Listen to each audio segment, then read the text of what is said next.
They operated in the heart of Taliban country, sometimes arriving under cover of darkness, and other times forced to take their chances in the wide open. The 1st Battalion 501st Parachute Infantry Regiment was a unit Bowe Bergdahl deployed to Afghanistan with. Yeah. In 2009, they were based in some of the country's most hostile terrain.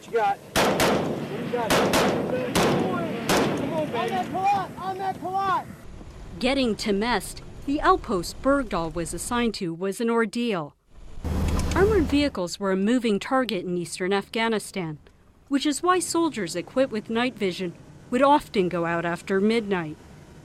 Such precautions, however, were no guarantee. And our lead vehicle was struck by an IED, and it hit the middle of their truck. And that's when I saw 3 personnel coming from a Kalat about 1,000 meters off to the left hand of the road. These soldiers operating in total darkness would have a long wait before help came for the IED-damaged vehicle. And this was not an isolated incident. This was a day-to-day reality for Bergdahl's unit.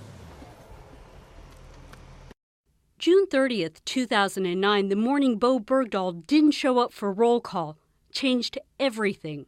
For the battalion, it introduced a new level of uncertainty.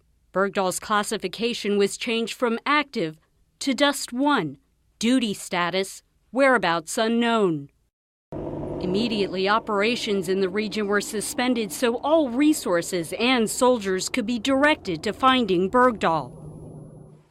2.5 weeks later, his status was changed to captured.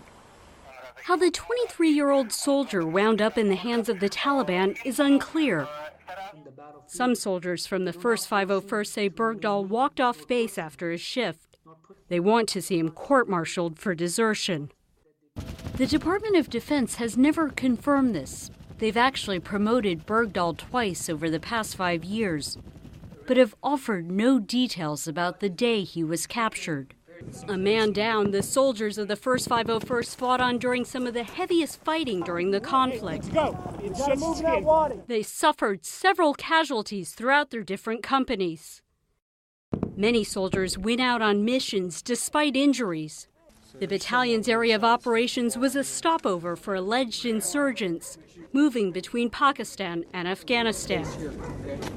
One of the company's leaders, Shane Pospisil, said several of the men they stopped were carrying multiple IDs, SIM cards, and weapons. Even on base, the fight was impossible to escape. They were responding to constant attacks on their position.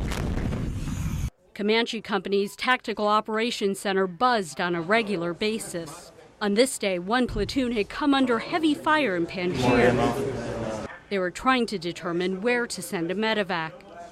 Are you still moving towards that same tree line? The grind taught the soldiers to appreciate the near misses. Vontae Banks had a bullet graze his leg just before it went straight through his gun. Close calls in the face of tremendous pressure to hunt down Bergdahl's captors and other Taliban high-value targets. Right now, we're going there, guns a-blazing to go get them. You understand? I got aircraft over here. I'll keep all these guys here. If this guy is a Taliban commander... Few in the battalion could have anticipated they would leave Afghanistan without Bergdahl. But the war continued, with many soldiers from his unit returning for 3rd and 4th tours.